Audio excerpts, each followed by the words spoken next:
Well, various views on all of this. You heard Andy Motibe, the head of the SAU, speaking a moment ago. He's saying that Eskom's former CEO, Andre de Ruyter, was guilty of maladministration because he had arranged this private investigation into corruption at Eskom, but he also says de Ruyter may have had good intentions when he decided not to use the state's mechanisms to probe the alleged corruption. Professor Mark Swilling is the co-director at the Centre for Sustainability Transitions at the University of Stellenbosch. Professor, good afternoon, and thank you for your time. There's been so much heat around Andre de Ruyter, the investigation that he commissioned, the fact it wasn't sanctioned by the sort of top bodies, it seems, in Eskom and in the Public Enterprises Ministry. Andy Motibe says he can't ignore the contents of this report.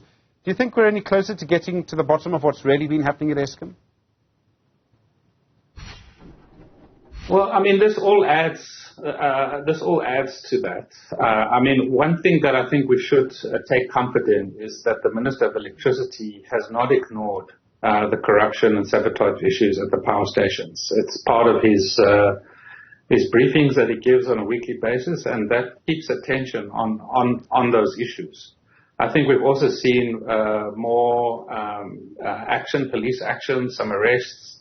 So, you know, although Andre de Ruyter really suffered the consequences of going up against the organized crime within the power stations, some good has come of it. There is now attention, there is acceptance that there is something that really went wrong, and action is required. So, that's all a good thing.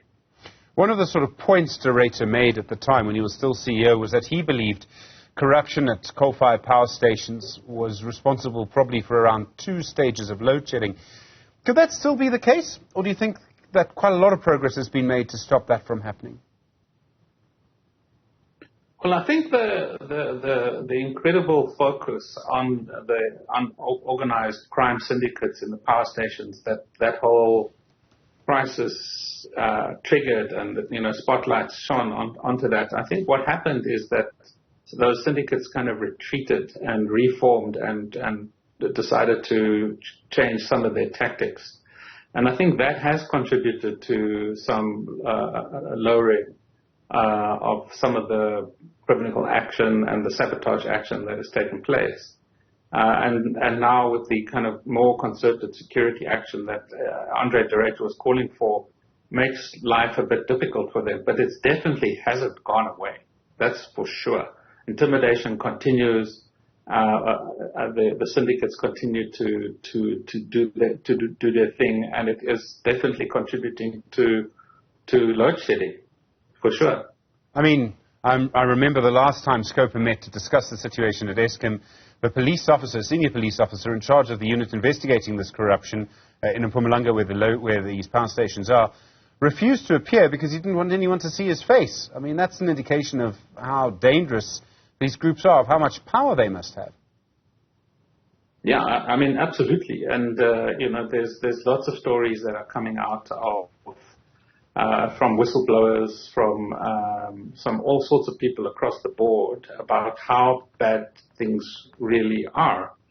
And, as I said, although there's more attention to it, there's more spotlights on it, more investigations, it's not going to go away very quickly and very easily. The unbundling of Eskom into different units might make it possible to pick and choose the best people for the new entities and leave behind, for example, Tutuka now has an energy availability factor that's dropped down to 13%. It's basically stopped, and it's not an old power station, and it's definitely the most corrupt power station in the entire fleet.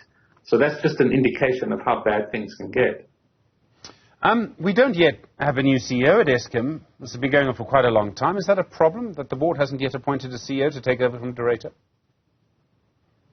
Of course, it's a massive problem. I mean, this is the company that the entire country depends on an everyday basis for the lights for our households and our businesses, and it doesn't have anybody at the helm who is permanently appointed with a clear-cut mandate. We have an acting CEO.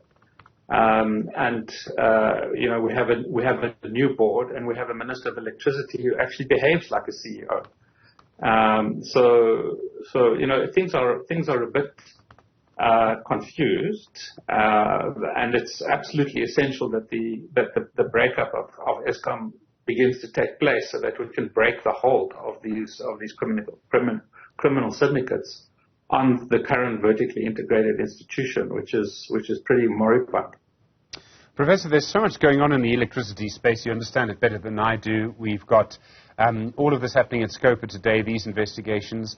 We've got Eskom without a CEO. We've got 65 billion rand, I think you suggested, has been spent in the last 15 months on rooftop solar PV by households, some companies. We have Eskom being moved from one group into sort of 3 different parts. We don't seem to have a lot more power coming onto the grid. Are we solving the right problems in the right way at the moment? Well, I mean, South Africans can genuinely be extremely frustrated and even hopeless because nothing seems to be improving. But many of the key decisions have been made, and it's going to take a while for the solutions that are being implemented to actually have an effect on everyday life. So during the course of 2022 and early 2023, big decisions were made that are going to result in about 30 gigawatts of renewable energy coming online. That's how much there is in the pipeline, plus the rooftop solar. And the Minister of Electricity is leading the charge on energy efficiency, on doing what's possible to fix the machines so that the EAF doesn't drop even further down. There's buying from the South African power pool. There's emphasis on upgrading the grid transmission network so that more power can be connected to the grid. There's a whole range of initiatives underway which take time. They're long lead times, so it'll be a while before households feel the benefits of that. Professor Mark Swilling, thank you very much indeed. Really do appreciate the time. Co-director of the Centre for Sustainability Transitions at the University of Stellenbosch.